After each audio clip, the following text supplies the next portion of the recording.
So I also don't like making life about me. So I have 3 kids, and I want a future for them that's interesting, not one that is extremely sad. I agree with Elon Musk in that respect, but I agree with many of the visionaries in our lives, our contemporaries. We're alive at the same time as some of the most brilliant people on earth are also alive. You look at Warren Buffett, you look at Bill Gates. Steve Jobs is obviously passed away, but definitely started something that is in our lives every day. You got the founders of Google, Sergey Brin. Um, yeah, I forgot his partner's name. Some of the best innovators in the world are alive today, and they serve as an incredible inspiration. Uh, but I'm also a big Freddie Mercury fan, right?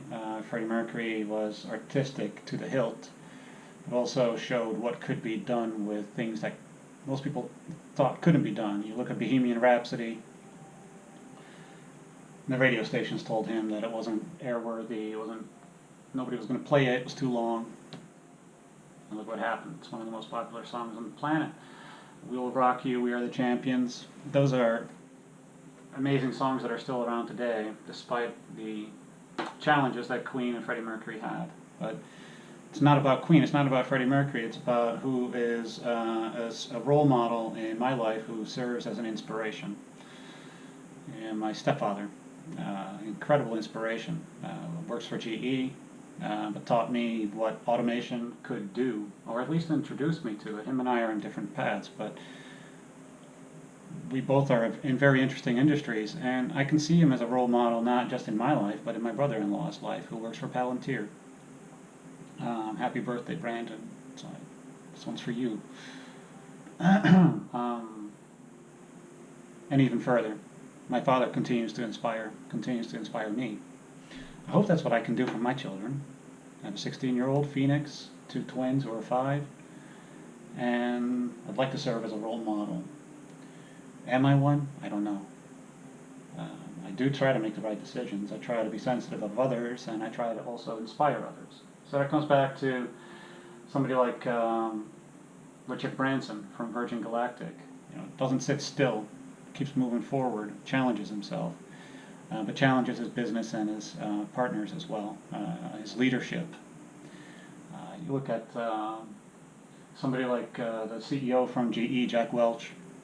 The concept of bringing your company together once a year to share best practices amongst each other is an excellent exercise that I've always wondered, how well can I make that work in my life? Best practices are important. They're important to be remembered, otherwise you're making the same mistake twice, 3 times, and wasting your time.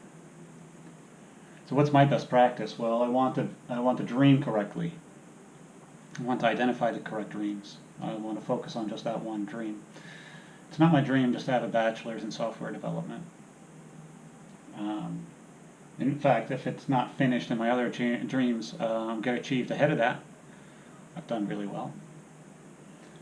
But to be in school is a way for me to continue learning and challenging myself and not just sticking with a one tool set.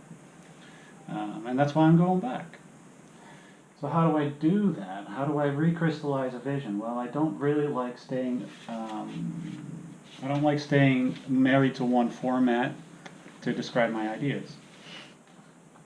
So draft 4 for me is finished. It's crystallized, and it gives birth to draft 5, which can be just a tiny little bit more meticulous. Draft 5.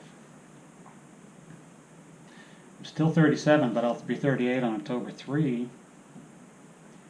Yeah, that's my birthday. If you want to try to hack my credit report, that's give it a shot. If you get away with it, then hope they catch you. So once I'm 38, I still have basically 50 years ahead of me from this year, the remainder of it, to 2067. 2067 is pretty far off, but it will come around. I don't want to arrive there and look back at this day and say, look at what Kevin was talking about but didn't do. I have to do. I have to look at even 5 years from now and see if I'm, in Matthew McConaughey's words, am I my own hero? Can I look back at myself 5 years from now and look at my today version of myself today and say, yeah, I'm doing the right things. So this all takes a lot of time, not just a lot of time in person, but also in thinking and crystallizing thoughts, talking it out with people, surrounding yourself with people that will believe in you.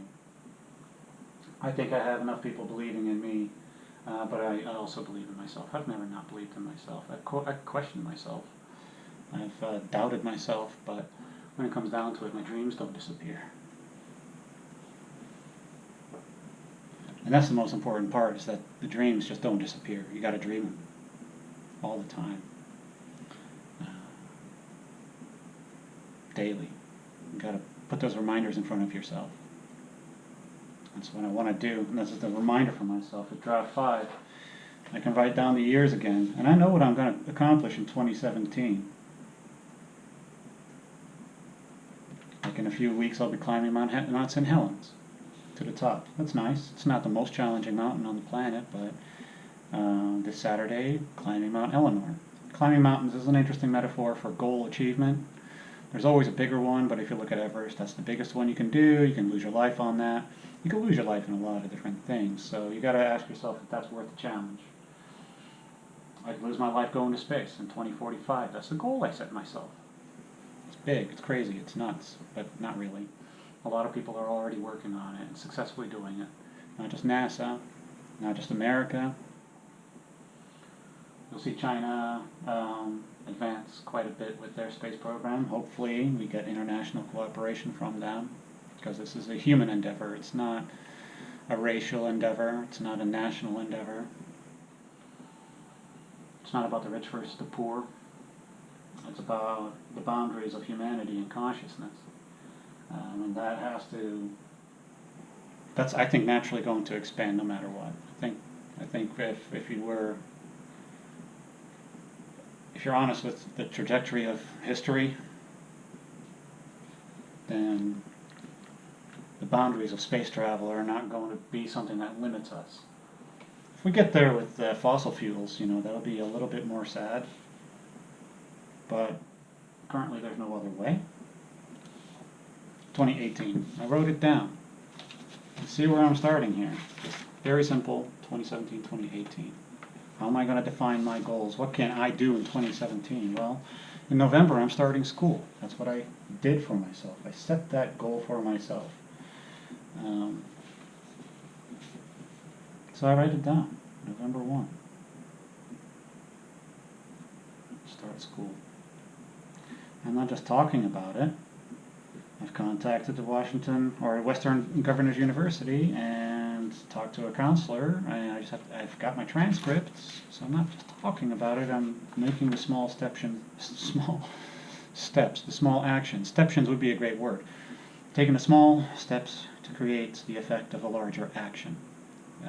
It would be simple, and it would be nice if in one day you can make one decision that creates large effects, but very, very, very rarely does anybody have that kind of capacity. I won't get political there,